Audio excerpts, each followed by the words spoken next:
Welcome back to the WFT Declassified podcast, the hottest podcast about the Washington Commanders, this side of the Mississippi River, and really both sides of the Mississippi River. Eric, how you doing? Not too bad. Ellie is the hottest podcaster this side of the Mississippi River. We are a collective. If you are listening or watching, make sure you are subscribed and that all your friends are subscribed too. We appreciate all the new traffic and conversation that we've been getting, but we always want more. We're a little greedy here at WFT Declassified. Today, we're going to talk about the enigma, probably the most polarizing and popular Washington Commander at this point, and that would be our starting running back, Antonio Gibson. Antonio Gibson, number 24. Eric's going to tell us about Antonio. Eric, hit us the game on Antonio, please. Who is Antonio Gibson? He is a third year, going into his third year, running back out of the University of Memphis or Memphis University. I don't actually know what that is, but out of Memphis. He was a wide receiver in college who got some touches. He was like a Deebo Samuel player in college. He was kind of a hybrid player. Only something like 83 total touches in his college career, and somehow he parlayed that into a starting running back job with the Washington football team. And I think he's done a good job thus far. He's been a very productive back, nearly 2,000 rushing yards, over 2,000 yards from scrimmage in his first 2 years. So good on him on that. Has a few issues that we're going to get into, but overall, I don't feel like he's as polarizing maybe as Ali led on in my book, but I think he's a nice, solid running back for us. Twitter is ablaze about Antonio Gibson, as they are most things on a normal day.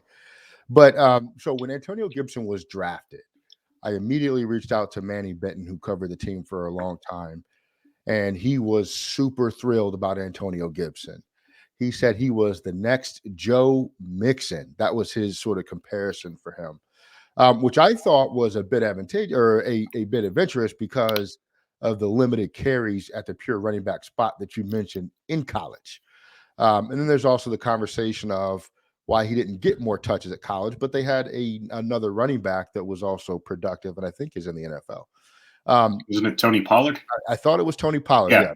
I wasn't going to say that until I was sure. So since he's been in the league in 2020, Antonio Gibson, his rookie year, he was an 80.9 in PFF. His rushing grade in PFF was an 85.3, and his receiving grade was a 63.6. And one thing that we talked about on this podcast, his rookie year, was just the overall lack of opportunities in the receiving game his first season. If you remember, he was almost never on the field on third downs his rookie year. It was always McKissick or Peyton Barber, I believe. So, and a lot of that can be attributed to the lack of pass blocking, which is still problematic at this point. But in terms of running the ball, he did a really good job down the stretch, especially with Alex Smith in at quarterback in that stretch that we had going into the playoffs. So he was really effective, and a lot of people were really excited about him going into his second season, especially some of the more famous folks. If you play fantasy football, you know that he was one of the ones that was supposed to be a top running back in fantasy football. Matthew Berry was extremely excited about him. And then 2021 came. His overall rating in PFF dropped down to a 63.3. His rush grade went from 85.3 to a 65.6. His receiving grade went down to a 57.8 from a 63.6.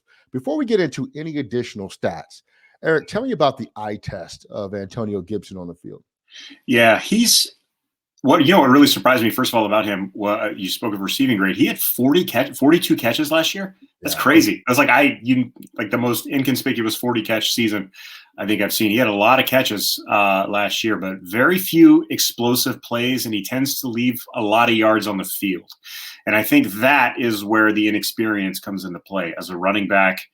The limited carries that he got as a running back in college, he was really kind of a gadget play guy in college.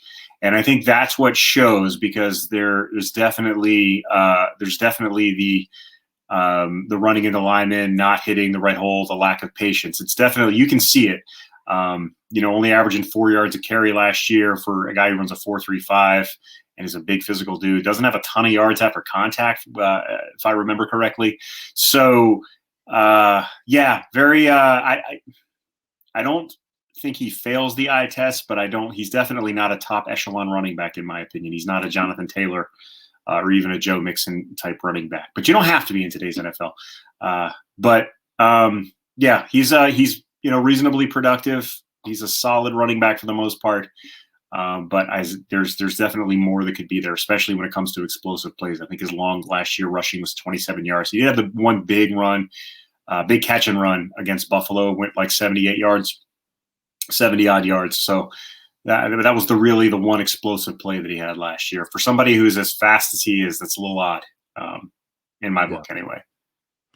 His statistical comparison, if you're looking strictly at numbers, is Josh Jacobs from the Raiders, which is an intriguing comparison because Josh Jacobs' longest play or longest rush last year, I think, was 28 yards or something like that. Both of those individuals lack in the big play game, which in today's NFL, your offense should be creating long runs. They should be creating really long plays. And I think one of the reasons that he struggles is, like you said, the next level vision. If you look at his stats, fourth most carries, he had 258 carries last season. He had the sixth most rushing yards, 1,035.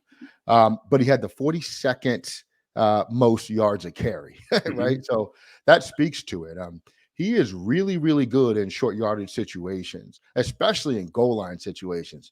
I love what he can do in the red zone for us. But when it comes to extending plays beyond the initial 7 or 8 man box, that's where he starts to struggle. And, that's a weird kind of thing because as you start getting to that level of the field, there's less defenders there. But in order to be a really good running back and excel at that point, you have to have vision because you're going to have to know where to cut off of the safety or the corner is coming over to help. Let me ask you this. He regressed statistically from his first season, not in yards, but in just overall ratings and grades from PFF, which I know is not perfect. But if everybody's using the same measurements, then you can at least quantify some information from there. What do you attribute to his regression last season? I'm going to go I would like to go quarterback play, but I don't think that's really the case because, he didn't have much at quarterback the year before either. Right. Maybe the lack of production from the tight ends, Logan Thomas not being in there, there was a big dip in that. There was one. There's very few weapons on the field that are really dangerous for Washington in general, and losing Logan Thomas was one more. It's very difficult to really say what caused it because it was basically the same offense that he was in. He had the same type of running, the same type of running plays. There wasn't a lot behind him. He just maybe teams caught up to what he was doing. But he just he had kind of the same problems. The same problems the year before. Honestly, I think it might be. I'll go with this. Now I'm thinking, this is stream of consciousness for me. I'm going to go because he had more carries. There was more exposure, and the more exposure you get, the more your flaws come to the surface. So let's go with that. He had more runs, he had more carries. His yards per carry dipped. Teams caught on to him, and his flaws were exposed.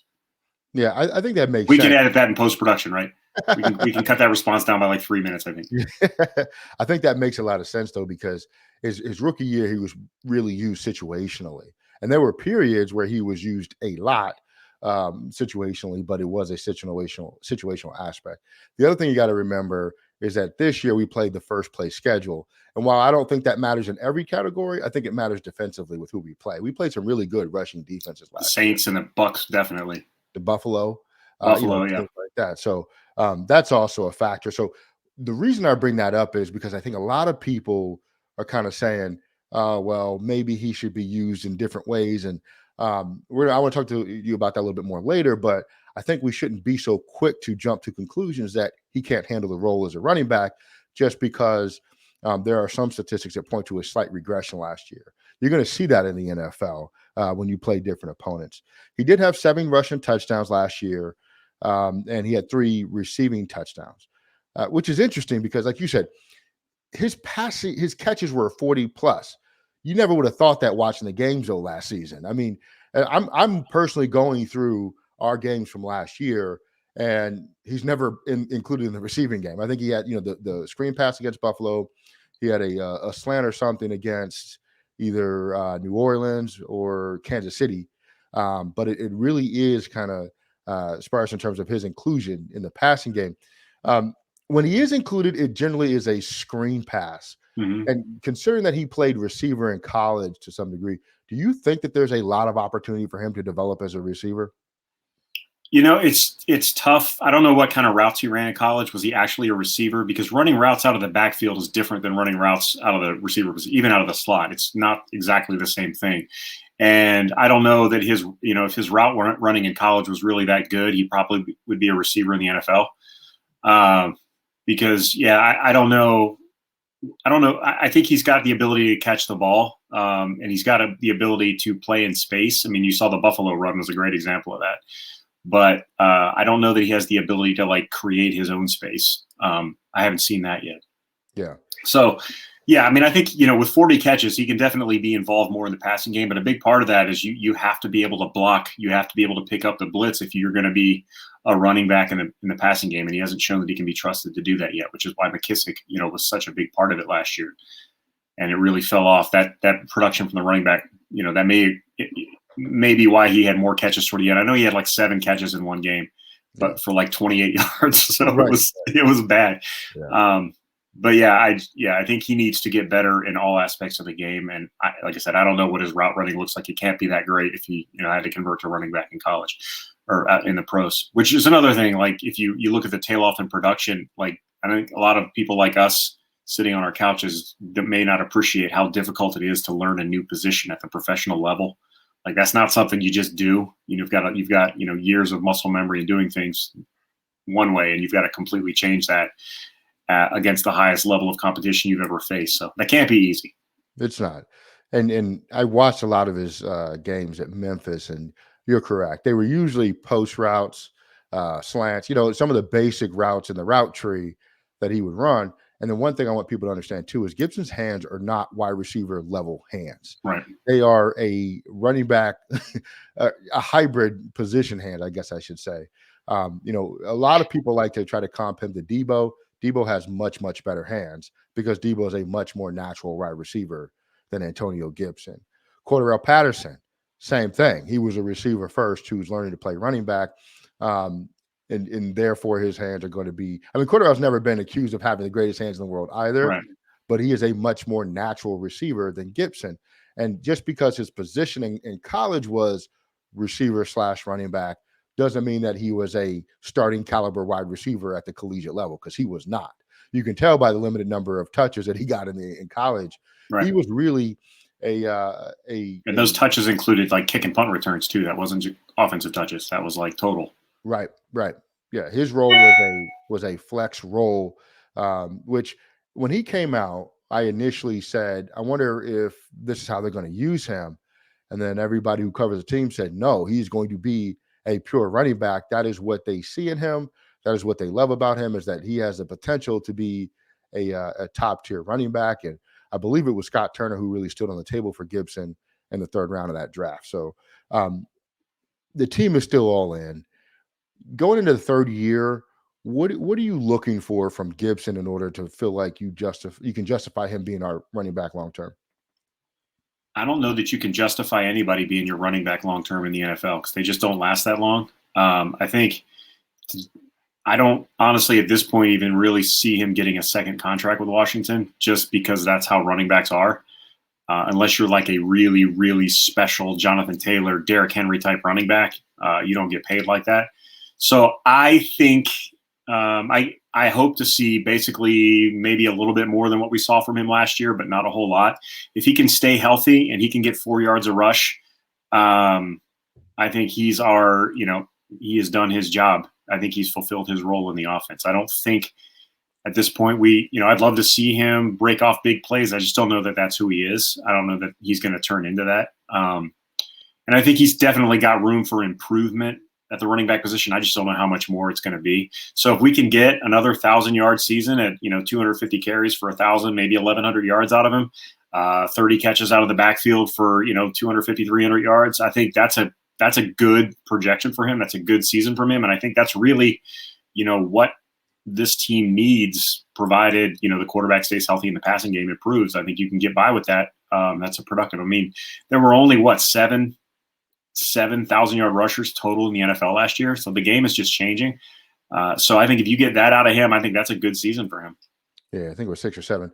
So I think he can be elite. I really do at the running because, to me, there's two ways you can look at it. You can look at it as for his talent level, is he overperforming? No. Or you can look at it for his experience. Is he overperforming? I say yes. I think he's overperforming for his experience. So as his experience catches up, his performance should also increase.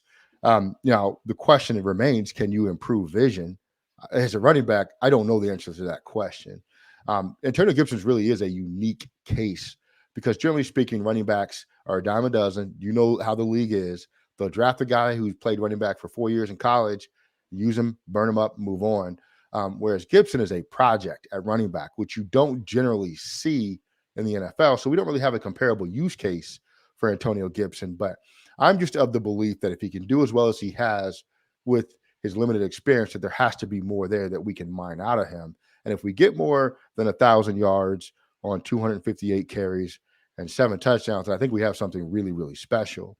And then, of course, his expanded dimension in the pass game, too, would put us at a point where now we're talking about upper echelon running backs, right, in the level of a Dalvin Cook or someone in that range. So the elephant in the room with Gibson is obviously the fumbles.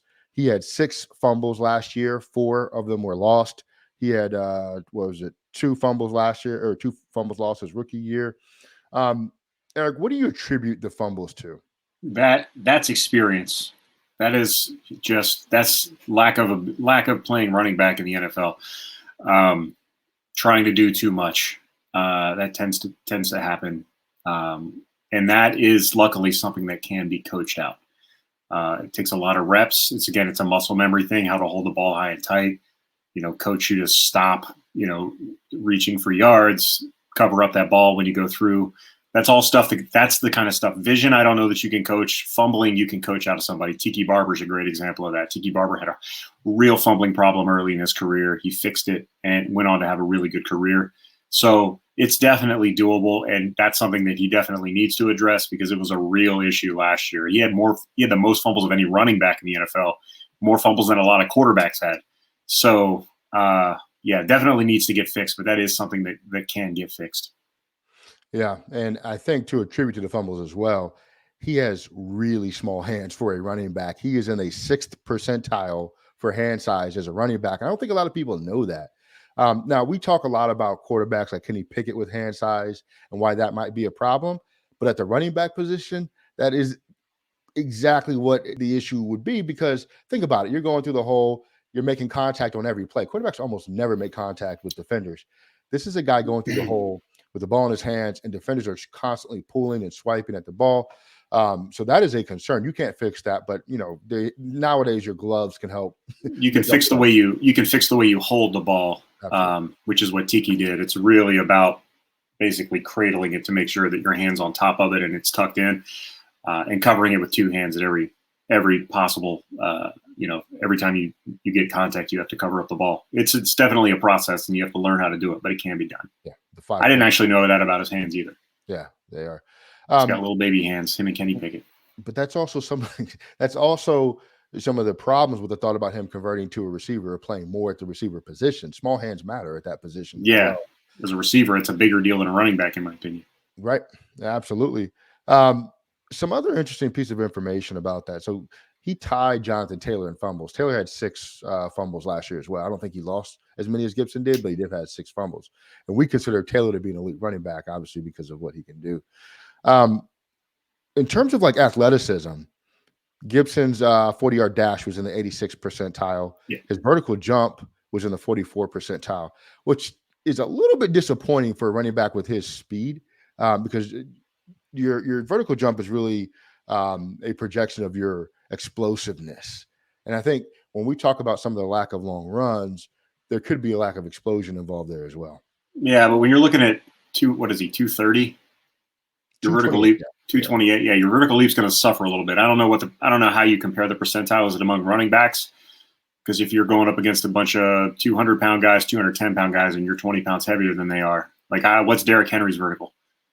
Because that's he's at 260 or whatever he is. So those bigger guys maybe Don't. If he's 228 pounds and he's got a 33-inch vertical leap, like he's explosive. Don't worry about that. He's in the 60th percentile amongst running backs for vertical leap. So that's above average. It's slightly above average. I'll take that. I want to get back into the lack of explosiveness, because if you have or long runs, excuse me, if you have, I was going to say explosive plays, not explosiveness. I think he's very explosive. Yes, you have 4 yards of carry, but you have no run over 27 yards. Doesn't that tell you he is incredibly effective when he is getting the ball? He's not churning. Yeah. He just doesn't break them, but he doesn't lose yards a lot. His yard, he gets positive gains most of the time. Yeah. So I mean, he's definitely, 4 yards of carry, I think, is still the benchmark for, running backs, like the Mendoza line for a running back. Are you good or are you not good? If you're below 4, I think Jonathan Taylor was below 4 yards of carry, if I'm not mistaken, wasn't he? Yeah, I would double check. One of those top backs was at like 3.9. Yeah. So, it is what it is. Taylor had like 330 carries. He had some crazy amount of carries. He had like 100 more than everybody else. Yeah. But yeah, I mean, it's, I think he's an effective running back. I think that's, in today's NFL, that's what you need. You need a guy who can stay healthy and churn out 4 yards of carry. If you got that, you've got something at running back. If if he can do more than that, then great. Yeah. Our offense has a few problems that, as we said earlier, that contributes to his performance. Number one, we're always behind. And, especially like the defense was not where you want it to be. And therefore we were giving up leads early and often. I think, wasn't there a streak where the other team scored on their first drive? Every week. Every week. Basically. We didn't. Yeah. I don't think we scored on our first drive until the last game of the season against the Giants. It's like the first time of the season we scored a touchdown on our first drive. Yeah, which matters because, in the situational aspect, your play caller is more likely to call pass plays early on in downs where you would generally run the football. I think that the offense can help him out, though, Eric. I really do, because our offensive system, and we talked about this a lot throughout the year. The running play. Yeah. The running play. Yeah. Talk to me about that. Yeah. It got better in that 4-game winning streak when they really committed to the run. They were doing more. They were running.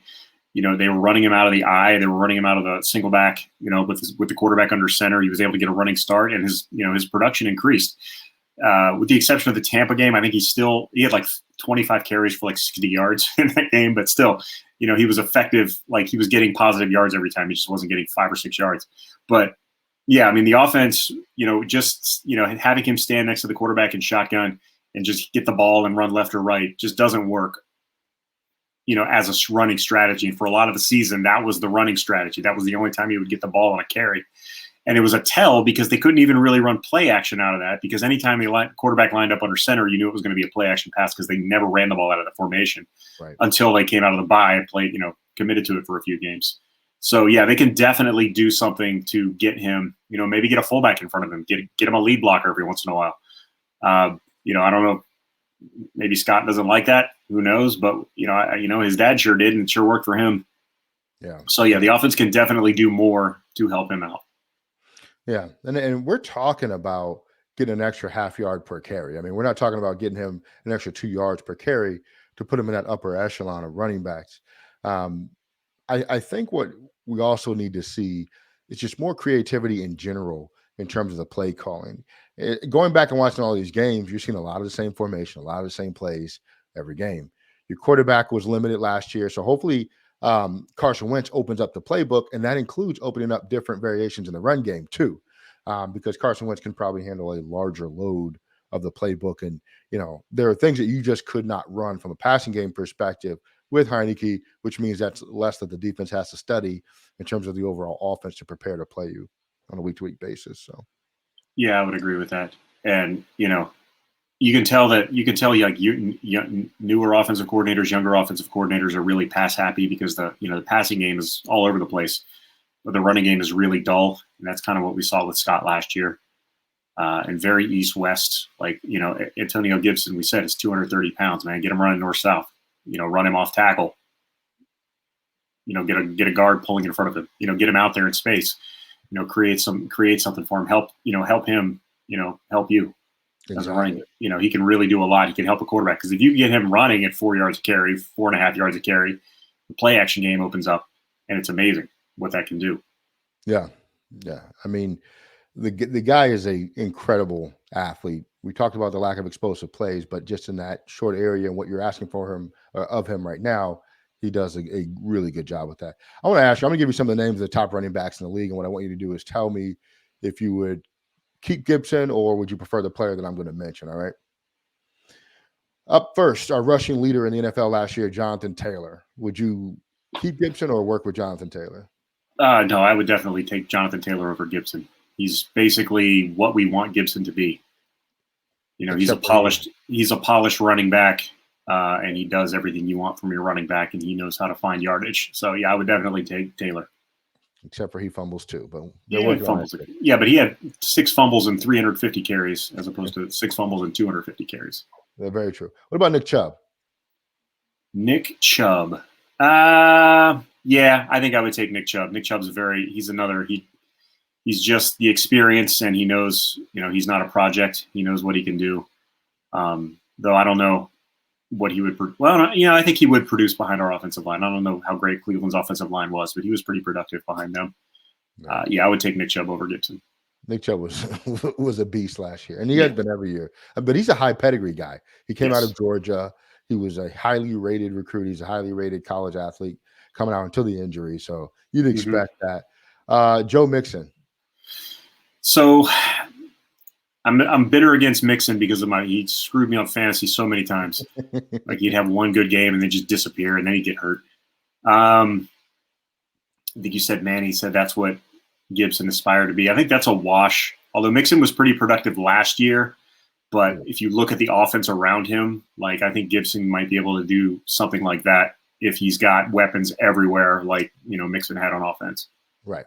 So that's a wash. I would keep Gibson just because I don't think you'd be better with Mixon in this offense. What about Dalvin Cook? No, I'm a big Dalvin Cook fan. With the injury, I don't know. But yeah, I'm a big Dalvin Cook fan. I like him a lot, so I would take him. Yeah, he's one of those guys that I think is going to be on the downhill slope relatively soon. Yeah. But he's an amazing running back. Yeah, he's been very good when healthy. What about Zeke? No. Gibson no Cowboys. There's 0 cow. Actually, no. I would take Tony Pollard over probably What? Gibson. I would. No way, dude. I love Tony Pollard. He's awesome. I'm glad he's you a do. Beast. No way. Hey, Memphis took him over Gibson too. So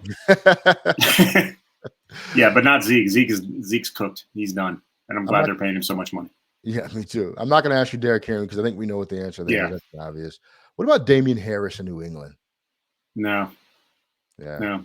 I mean, I don't trust any Belichick player outside of New England. Especially not running backs. Not running backs at all.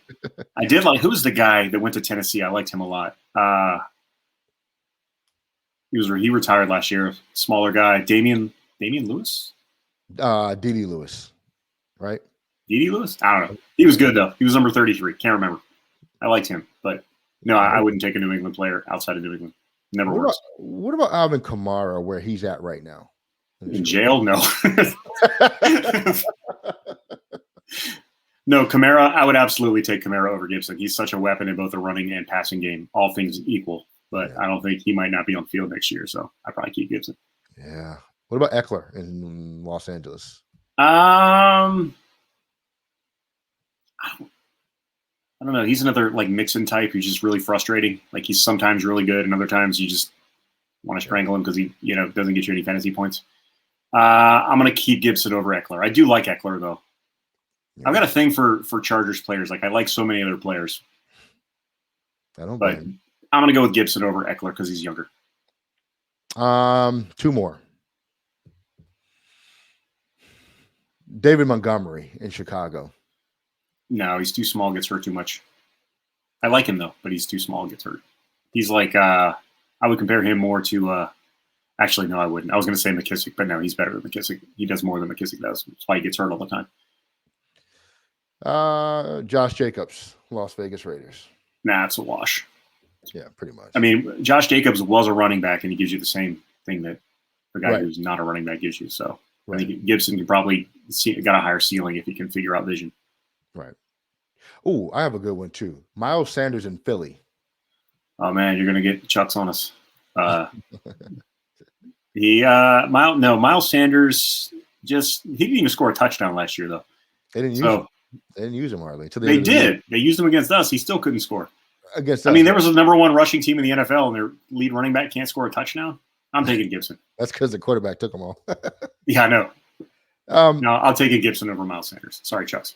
I think I would too. I like Miles Sanders a lot in terms of a pure running back, and he came from a running back school. But you know, all right, he's an Eagle.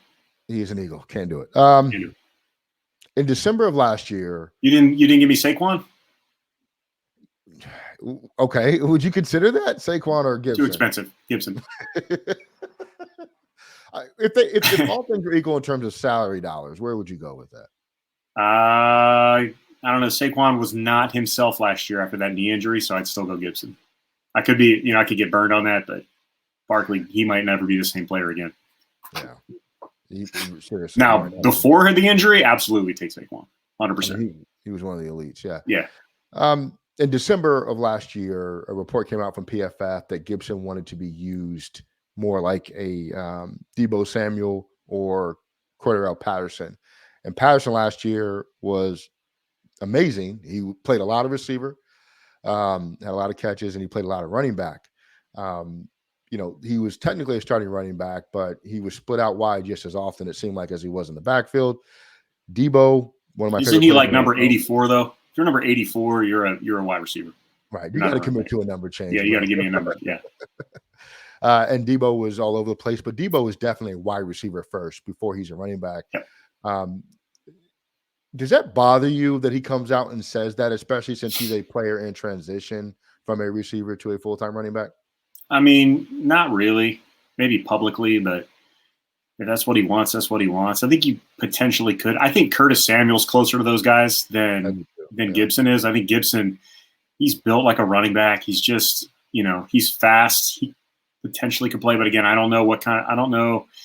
He seems like he doesn't run routes well, or does he? I don't know. I mean, I guess you could put him out there and see if he could. I mean, I suppose you could try to do something like that. I just don't know how well it would work. He's been working exclusively as a running back for 2 years now. He's never really developed as a wide receiver.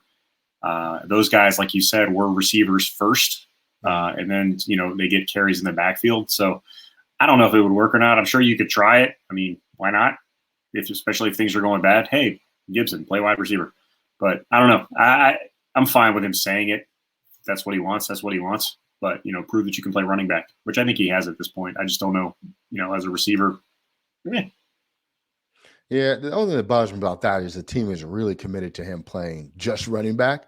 And so maybe there's a little bit of difference of opinion of where he should be used. Yeah. Will that matter? Probably not, because he's going to do what the coaches tell him to. I personally wouldn't even consider putting him in that type of role. I just don't think he's that kind of player. I don't think he had shown he was that kind of player in college at a level high enough to justify him being used in that kind of role. And like you said, I think that's why they brought Curtis Samuel here. They want Gibson between the tackles and going through, the outside when it's called for, but they don't want him to be lining up all over the field like someone else might like. All right. I think you mentioned earlier that, you'll think he'll be a pretty decent running back.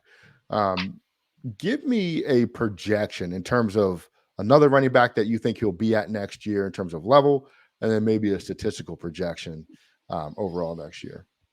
I mean, the best comp I can give him next year is Antonio Gibson of 2021.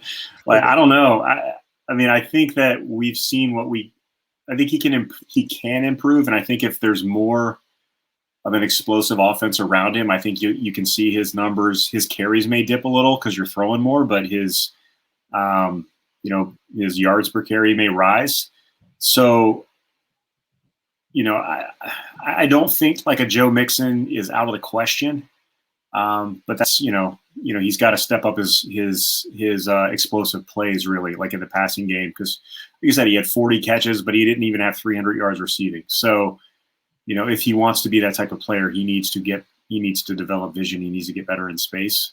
But I think that's not unreasonable to see him getting somewhere like 1,700 total yards. If he can, get 1,100 yards rushing and 550 passing or whatever, get him in the 1,700 total yards. He was at 1,300 last year. So, it's not out of the question, especially if, you've got a more vertical offense that can create a little bit more space for him. Somebody more than Terry McLaurin getting open. I don't see why he couldn't do that. I'm not guaranteeing that he will, but I could definitely see it happening. Yeah, it's a really tough projection because it really depends on what he does in his development over the offseason and also how the offense is going to change with Wentz, as you mentioned. Um, I think that he can probably be somewhere in that Najee Harris range with what he did in Pittsburgh, which is 1,200 yards, somewhere in that range. Well, The Harris is difference, the one that had the low yards per carry. That's what he was, like 3.9 yards per carry. yeah, He yeah. had a lot of carries, and yeah, Right. I think that, he can have a much bigger impact and not have a lot more yards next year. You know what I mean? sure. Just like we talked about, him leaving so many yards on the field. I think statistically he's one of the worst running backs in he has one of the best run blocking offensive lines in the NFL, but he's one of the worst running backs in terms of taking advantage of those yards. So if he starts to do that and you get the big plays, then that opens the game up more, right? And so he can have a better impact in that terms, flipping the field with some of those long runs without going over to, hey, I'm gonna have 600 yards rushing. We don't necessarily need that. We just need more impactful carries when he gets the carries that he does get on the field. So um, I truly am looking for big things from him. I think the quarterback change is going to help. What I think is going to help a lot is figuring out what our wide receiver 2 is going to do. Um, you know, Last year it was Terry or nothing else at the wide receiver position for the most part, and so you didn't get a lot of uneven boxes for him to run against, right? Because they didn't have to commit extra guys into coverage against us, especially with Logan Thomas out. So I think there are a lot of different areas that can really favor Gibson's projection or production next year, as long as the offense commits to it and takes advantage of it. So. Eric, any final thoughts on Antonio Gibson? He's going to be fine next year. Going to get those fumbles down. We're going to see some production out of him. I got no worries with Gibson. I still don't know that he gets a second contract with us, though, but we'll see. He'll only be 25. He'll only be 25 when this contract is over. Now, the question will be, I think, at some point, is Gibson going to want to stay here? But we'll get into that to another time. Sure. That's for a later conversation. But draft wise, I know you want to draft a running back. Do you think that hurts him at all in this upcoming year? No, I think Jared Patterson's the one that would be sweating if they're drafting a running back, because I don't know that they're going looking for an RB1. I think they're committed to Gibson. They like Gibson, but I think you can improve the depth at running back. So that's where I think they're going to go. I wouldn't be worried if I were Antonio Gibson at all. I would agree with that. Last question, Eric. Ron really talked a lot about using Gibson in the Christian McCaffrey role when we first drafted Gibson. I kind of think that's out the window, personally. I think it's just, pure running back, and you're going to see him as a strictly a running back going forward. Do you agree with that? Or do you think that McCaffrey type role is still in play? No, I think you're right. I think it was very obvious early on that he's not. I mean, Christian McCaffrey's a special player. And if you talk about somebody like Debo or Cordarrelle Patterson, I mean, McCaffrey's that type of player. It's just that he's a running back first, but he's the same kind of position flex guy. And Gibson just isn't that guy. And there's nothing wrong with that. I mean, he can be a poor man's McCaffrey, but I don't think he's going to be, anywhere near what McCaffrey has been. I don't think you want to use him that way. I think he's got a nice carved out position, and he should just improve at that. Yep. Embrace it, use it. Coaches call it. Let's go. I think we're going to have a good year next year with Gibson. It's all arrows pointed up for me. Take care of those fumbles and we'll be just fine. This has been Antonio Gibson Declassified. Thank you for hanging with us. Make sure you hit that subscribe, the like button. Let us know your thoughts in the comments. Hit us up on Twitter, whatever you want to do. Leave a review. Give us a rating and review on those podcast sites. Those help get our numbers up. Absolutely. Run those up, please. All right. We'll see you next time. But only if you like us. Only if you like us. What you do.